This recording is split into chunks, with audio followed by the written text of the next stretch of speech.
খবর ২৪-এ গত ৩০ তারিখের একটি ঘটনা নিয়ে সংবাদ প্রচার করা হয়েছে।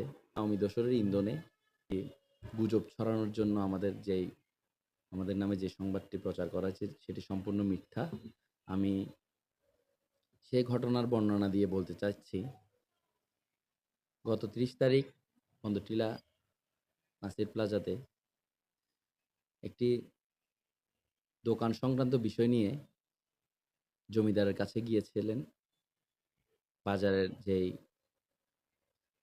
অফিস আছে ওখানে আমার চাচা জাহিদ আনসারী, উনি বাজার দোকান মালিক সমিতির সেক্রেটারি। উনি যেহেতু ওখানে গিয়েছিলেন, উনি ওখানে যাওয়ার পরে উনি গিয়েছিলেন আপনার ল্যান্ড ওনার দিলু ভাইয়ের কাছে। উনি ওখানে যাওয়ার পরে ওই মার্কেটের যারা ডেভেলপমেন্ট আছে, ওইখানের ডেভেলপারের যে ম্যানেজার আছে, ওই ম্যানেজার আমার চাচাকে যখন অকথ্য ভাষায় গালাগালি করে, বিভিন্ন অপমানজনক কথাবার্তা বলে, এক প্রকার ওনাকে নানা নানা প্রকার হেনস্থা করে ওখানে থেকে ওনাকে যখন বের করতে চাই, তখন আমাদের কাছে খবর আসে। আমি সহ আমার সাথে আরও কয়েকজন ওখানে গিয়ে উপস্থিত হই। আমরা ওখানে গিয়ে দেখি বিষয়টা অনেক, যেভাবে ঘটনাটাই রটিয়েছে ও ধরনের কোনো কিছুই ছিল না। ওখানে ডেভেলপারের চেয়ারম্যান ছিল, ওনাদের সাথে আমাদের কথা হয় কী ঘটনা হয়েছে। এরপরে আমি আমার চাচাকে সহ আরও যারা আছে সবাই আমরা ওখান থেকে বের হয়ে যাই এবং ওখানে জমিদার পক্ষ যারা আছে তাদের সাথে আমরা কথা বলবো বলে আমরা ওখান থেকে বেরিয়ে যাই। কিন্তু পরবর্তীতে দেখা যায় আমাদের নামে একটি মিথ্যা প্রপাগান্ডা ছড়ায়, একটি মিথ্যা সংবাদ এখানে প্রচার করে তারা।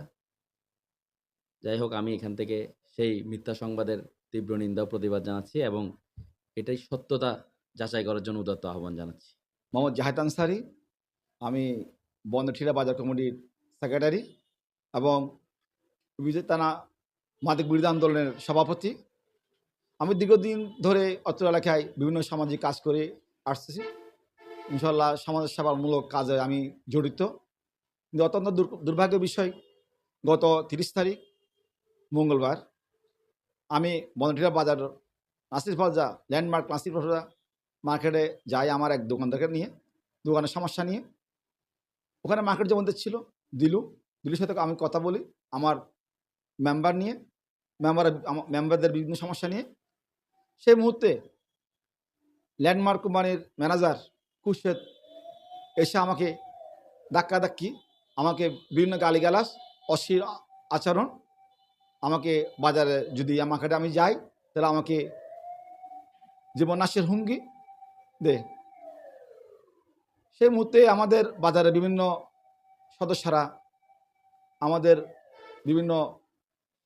সদস্যরা যখন দেখতে পায় আমাকে ওরা গালিগালাজ করতেছে, ল্যান্ডমার্ক কোম্পানি ম্যানেজার খুরশেদ, তখন ওরা তীব্র প্রতিবাদ জানায়।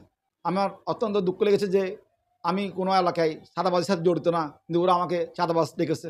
যে ওখানে আমার বাজারের একজন সদস্যর সমস্যা নিয়ে জমিদারের কাছে কথা বলার জন্য গেছি। আমি কোনো খুরশেদের কাছে যাই নাই, কিন্তু খুরশেদ আমাকে দেখে তেড়ে আসে আমাকে মারার জন্য। দোকান আছে, আমি প্রায় দীর্ঘ 30 বছর পর্যন্ত আমি বাজারের দোকানদার।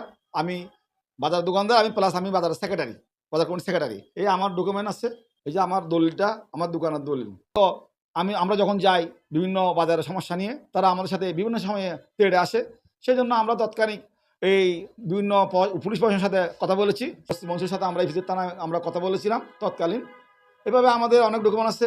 আমাদের সাবেক কাউন্সিলর রাসেল ভাইকে আমরা জানে, সেগুলা রাসেল ভাইয়ের সাথে আমরা বৈঠক করেছি বাজারের সমস্যা নিয়ে।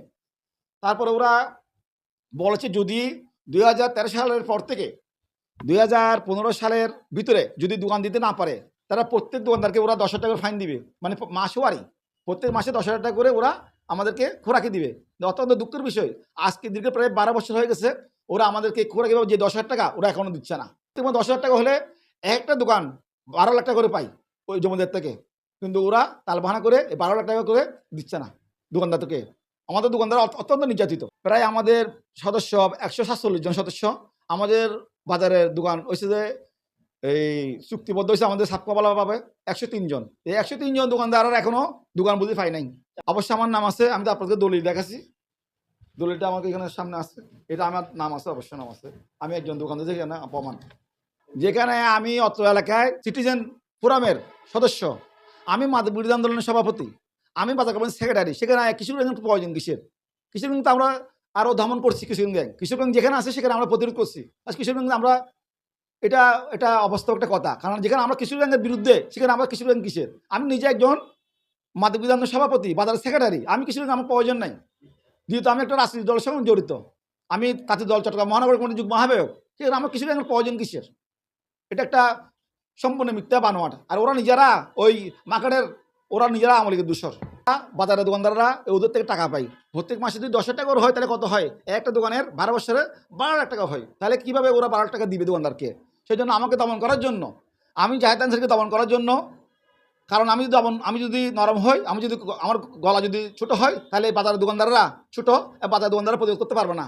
আমাকে যদি ওরা নিষ্ক্রিয় করতে পারে, তাহলে বাজার দোকানদাররা স্বার্থ। আমি চাঁদা জন্য যাই নাই, আমি গেছি ল্যান্ড ওনার দিল্লুর কাছে গেছি আমাদের বাজারে একজন মেম্বারের সমস্যা নিয়ে, বাজারে একটা দোকানের সমস্যা নিয়ে। তারপরে দ্বিতীয়ত বাজারের দোকানগুলা ছোট ছোট করা হয়েছে, ওগুলা কি সমস্যার সমাধান কীভাবে করা যাবে, দোকানদারকে কীভাবে দোকান বুঝে দিয়ে যাবে, সেই জন্য গেছি। এখানে আমি চাঁদা কোনো প্রশ্ন আছে, আমি গেছি দিল্লুর কাছে। আমি তো কোনো এই ওসমান খান অথবা কুশাদের কাছে যাই নাই। আমাদের বাজারে দোকানদাররা খুব নিরহ, ওরা খুব নিরহ বিদায়। সেই জন্য আমরা দীর্ঘ 15 বছর পর্যন্ত আমাদের অপেক্ষা করতে হয়েছে। তারপরে ওরা ছিল যে আসলে আওয়ামী লীগের মানুষ, সেই আওয়ামী লীগের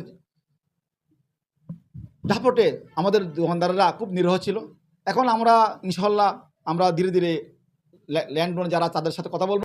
আমি এই সংবাদের তীব্র প্রতিবাদ জানিয়ে আমার বিরুদ্ধে সংবাদটা যাতে করা হয়, আমি আহ্বান জানাচ্ছি সাংবাদিক ভাইয়ের কাছ থেকে। ছিলাম না ভাই, আমি থাকলে জানতাম। আমি তো ছিলাম না, আমি আসতেছি এখন। আসলে মালিক পক্ষ তো আমাদের তো ছিলাম না। আমরা আসি শুনছি আর কি, যে মার্কেট, ওই মার্কেট হচ্ছে আমার। তো আমি তো জানতাম না আসলে ঘটনা। এখন যাই শুনছি, এখন গেলে এটা জিনিসটা বুঝবে আর কি। এটা হচ্ছে আমি যতটুকু শুনছি, ভুল বুঝাবুঝি, এটা মস্কারির মধ্যে এটা সিরিয়াস হয়ে গেছে। ফানের মধ্যে সিরিয়াস হয়ে গেছে আর কি। উনি তো পুরান দোকানদার। ভাই যেটা বলছে আমিও এরকম শুনছি, ওনারা নাকি একটু ক্লোজ বন্ধু বান্ধবের মধ্যে চলাফেরা করতো। তো দুষ্টামির মধ্যে কেউ একটা কথা কাউকে বলছে, ওইটা ইগোতে নিয়ে নিচ্ছে, নিয়ে এই ঝামেলা মানে হয়ে গেছে। এইটুক, এর বেশি কিছু না।